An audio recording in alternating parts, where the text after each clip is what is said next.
थांबा तुम्ही ह्या वेळेत या तर मग क्लायंटला वेळेवर मेल गेला पाहिजे. क्लायंटला वेळेवर मेल नाही गेला की मग आम्हाला बिझनेस मिळत नाही. सेल्स ओरायला लेट केला की मग तिकडून एक वेगळंच प्रेशर असते. असं करता करता ह्या माणसाच्या आयुष्यामध्ये मग दुपारी जेवून मी गेले ना ते बस झालं. म्हणजे आता आपण मेन काम करायला होतं तेवढ्या त्याच्या डोक्यावरती इंजिनिअरिंग वगैरे दोन्ही गेले की बाबा त्याचं प्रोव्हिजनिंग करायचं आहे, त्याचं काहीतरी टेस्टिंग करायचं आहे. हे करू आणि आपण परत ती पहिली दोन कामं करायची. ती दोन कामं करता करता करता करता काहीतरी असं म्हणतात ना की डोकं वेळेवर की बरं चांगलं चाललं.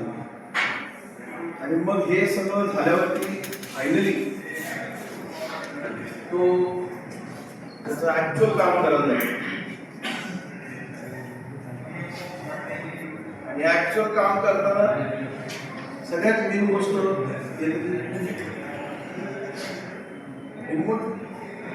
काम. त्या कामामध्ये फक्त हा एक लय डेंजर शब्द. मी ते असं काम म्हणतो मी देतच नाही. कारण मी आता हे सगळी कामं करून माझं काम करत आलो. एवढ्यात पण एकदम साहेब सर हे फक्त एवढं काम नंतर तुम्हाला काय त्रास नाही. असं करता करता त्या फक्त एवढं करून यामध्ये 1.5 तास गेला. म्हणजे सकाळचे 4 तास गेले त्याच्यामध्ये अजून 1.5 तास गेला. म्हणजे 6.5 तास इकडेच संपले. पण माणसाने 8 तास काम करायचंय बरं का. त्या 8 तासातले 6 तास गेले. त्याच्या पहिल्या 2 तास करत त्याला 3 तास लागणार होते. तेवढे काय अशी या रिमोट वर्करची कथा आहे. माझी नाही माझी नाही रिमोट वर्करची कथा आहे बरं का.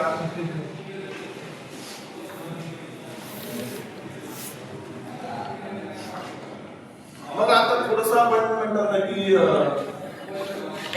या माणसाच्या घरच्या आयुष्याकडे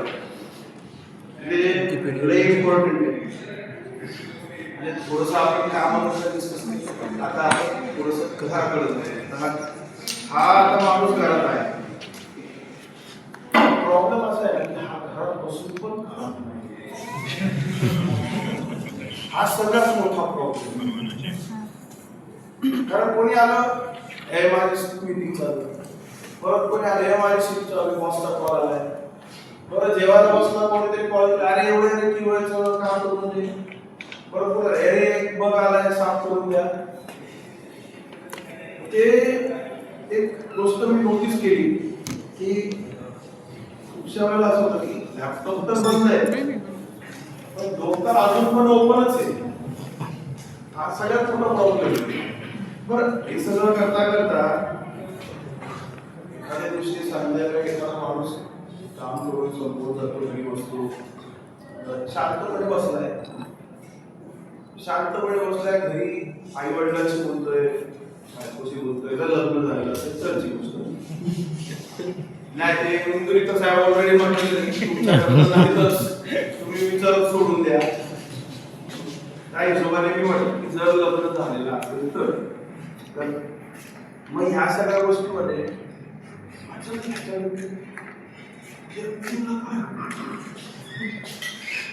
घरी बसलाय ना, तू बघ ना घरी काय चाललंय. पण ह्याच्या डोक्यात विचार करतो मग थोड्या वेळाने काय होतं. मग घरचे म्हणतात की तू घरात बसून पण घरा आणि ऑफिस वाल्यांचं you are working remotely so you are available. म्हणजे घरी इकडचंही नाही आणि तिकडचंही नाही. आणि सकाळी उठल्यावर बॉस म्हणतो हे कम्प्लीट का झालं नाही. आता सांगू काय की बाबा तास झाले आणि तिकडं सांगायला गेलं की बाबा थोडंसं अजून काम आहे. तुम्हाला कामच असतं, तुम्हाला आमच्याकडे वेळच नाही. असं मी म्हणत नाहीये की हे मला घरी ऐकायला मिळतंय. तुम्ही परत मला त्याच्या गरीब बायको डोक्याला ताप करते असं नाही. पण होतं काय की ह्या सगळ्यात हा जो हा थोडा हरत असतो. म्हणजे काय होतं, नाही इकडचं चालतंय व्यवस्थित ना तिकडचं चालतंय व्यवस्थित, सगळ्यामध्ये थोडंसं ते सेल्फ गिल्ट यायला लागतं कुठेतरी की बाबा नाही इकडचं खुश आहे ना तिकडचं खुश आहे.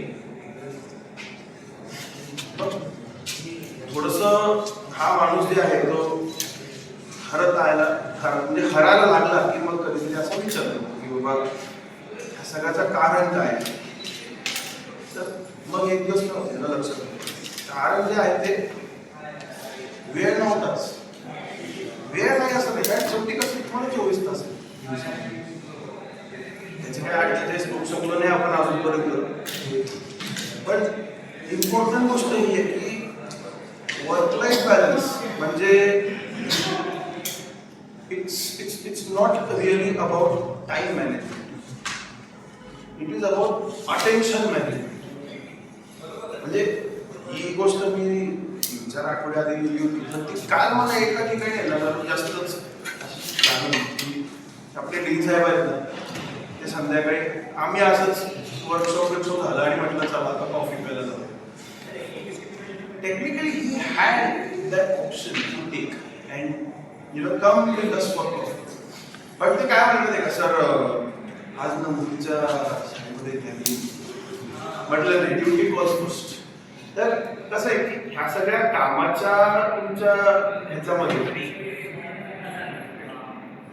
घरची ड्युटी आहे सर नाव तर लागणार नाही. सांगण्याचं उद्दिष्ट हे आहे की there will be times when you will have to take some stern decisions की बाबा 5 वाजलेले आहेत, 5 वाजल्यानंतर मला दुसरं काही असेल तर त्याच्या आधी 2 तास जे आहेत ते मी माझ्याकडे.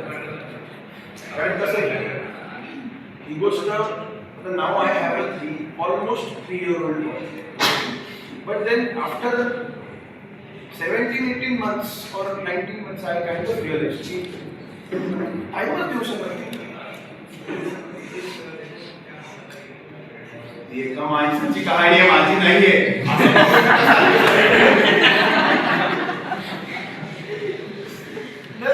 मग त्यावेळेला असा विचार केला की थोडस म्हणतात की वेळ जी आहे थोडी आपण पाळली. ते आता ह्यामध्ये ना लय एक इंटरेस्टिंग स्टोरी आहे बघा. ते शेवटी कसं आहे की एवढं फार आम्ही इंस्टाग्रामचं जनरेशन नाही पण तरी पण इन्फ्लुएन्स करलंय आमच्यावर इंस्टाग्रामचं. आता ते अल्गोरिदम पण चायला असं पकडतंय की दुसऱ्या दिवशीपासून तुम्हाला नुसतं मोटिवेशनचे व्हिडिओ रील उघडले की मोटिवेशन, रील उघडले की मोटिवेशन आणि ते स्क्रॉलिंग कसं थांबतच नाही.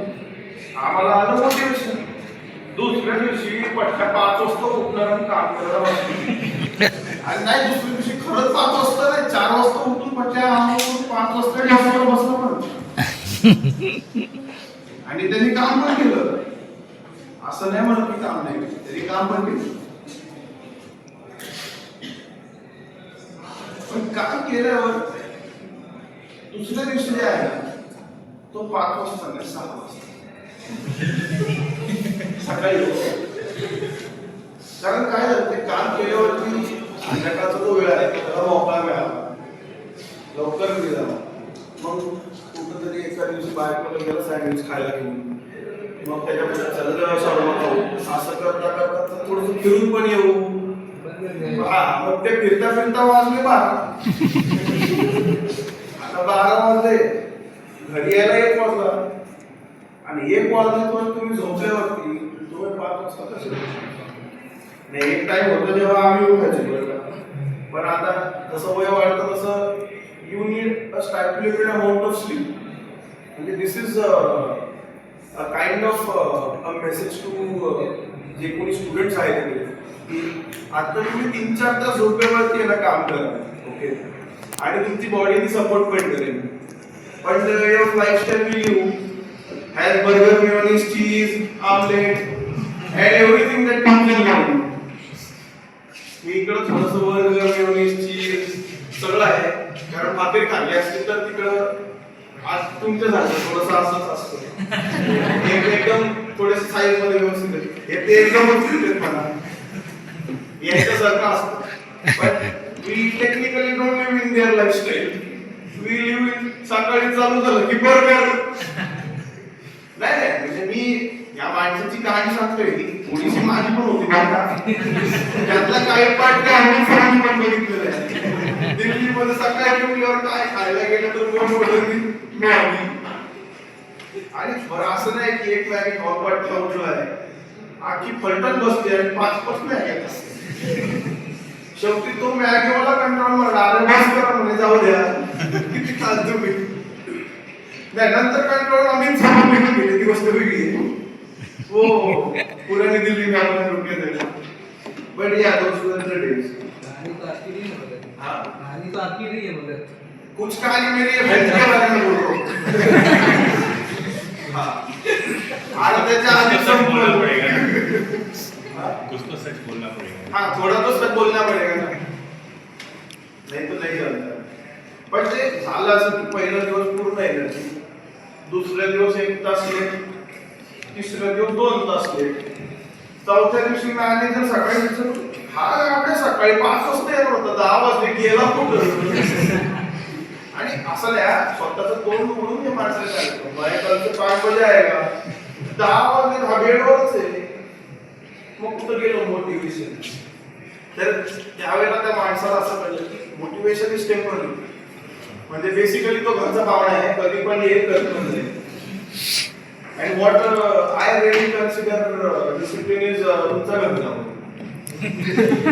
तो काय तुम्हाला सोडून जात नाही आणि त्याला जे पाहिजे ते तुमच्याकडनं घेतो. पण पैसे पाहिजे जेवायला पाहिजे मला हे पाहिजे म्हणजे पाहिजे तुम्ही काहीही करत नाही. नाहीतर तो जावं नाही तर तुमच्या घरचा कोणीतरी माणूस आहे की तो तुमच्याकडनं काम करून येईल. जसं की माझ्या बाबतीत काय होतं ना की मला ते दळण घेऊन जायचं लक्षात आलं आणि नंतर काही वेळा मी कंटाळा पण होतो बरं का की कोण तिकडे 2 मिनिटं जाणार तुम्ही उतरा त्या बहिणीला द्या आणि नंतर परत निघा आणि तुम्ही निघतो. नंतर घरचे गहू काय पीठही संपायला आलं पण तरी आमचं दळण काही आलं नाही. या अचानक कसं बंद होतं ना मला कळलं.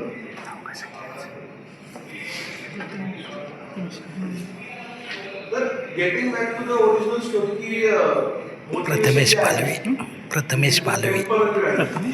पालवी हा थोडासा एक मेसेज स्टुडंट्स करताय की बाबा ते इंस्टाग्रामवरचे युट्यूबवरचे मोटिवेशनल रील बघा पण त्याला फार काही एवढं डोक्यात घेऊ नका. कारण ते रील बघून तुमचं 4 दिवस मोटिवेशन राहील. 5व्या दिवशी आमच्या स्टोरी मधल्या माणसासारखं होईल बॉस सकाळी 10 वाजले पोरग गेलो कुठे आलंच नाही. काय ते रात्री 3 वाजता मॅगी खाऊन झोपले त्याला 10 शिवाय कुठे जागे. तर अशी गत होते ह्या रिमोट वर्क मध्ये. माझी झाली की नाही ते मी सांगत नाही. कधी झाली असेल तर मी का सांगू कोण नाही प्रॉब्लेम काय आपल्या लोकांमध्ये माहिती आहे का मी चूक केली आहे किंवा मला येत नाही हे सांगायला आपल्याला सगळ्यांना लागणार. हा सगळ्यात मोठा प्रॉब्लेम. आणि ते थोडेसे बाहेरचे जे आहेत तर मी बाकी म्हणत नाही तर उगाच कोड ऑफ कंडक्ट लावतील तिकडून मला त्यांचं एक चांगली गोष्ट काय माहिती का त्यांना येत नाही ते सांगून मोकळे होते मला येत नाही शिकव. त्यांच्यामध्ये ही एक अजून एक गोष्ट चांगली आहे की संध्याकाळच्या 5 वाजले तुमचं काम बाद जाऊन गेलं मी घरी चाललो. पण ते असं का करू शकतो याचा पण थोडासा लोकांनी विचार केला.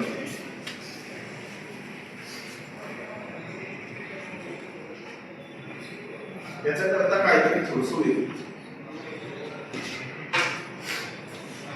मग काय नाही आता माणूस काय करतो की सगळं थोडं ते एक दिवस आईने बघतो आणि तू कधी मी मॅगी खातो कधी मी मोमो खातो रात्री 2 वाजता ऑर्डर करून पिझ्झा खातो मन केलं की चायनीज पण खातो आणि तू रात्री 4 वाजता तू सकाळी 4 वाजता त्या माणसाचे 4 असते तो रात्री दुपारी 12-1 वाजता. असं कसं चालेल. शेवटी कसं आई शिक्षिका होती म्हटल्यावर थोडंसं ते डिसिप्लिन जे आहे ते कुठंतरी थोडंसं हेल्प करतं.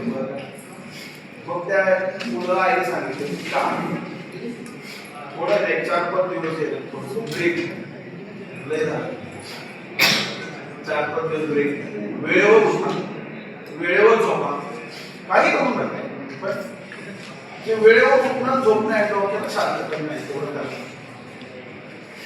आणि मग 5 दिवसांनी तुम्ही काम चालू करा. आता आई हुशार, आईला माहिती आहे मला 3 दिवस करणार, 4थ्या दिवशी तेरड्याचा रंग जो होता तो होता परत तेच. पण ती काय म्हणते, तू एक काम कर भेटे, तू 8 वाजता काम चालू कर सगळं. काय तिला माहिती हे 5 वाजता उठल, नंतर दिवसभर भंगडत आणि रात्री लेट झोपल, त्यापेक्षा 8 वाजता काम.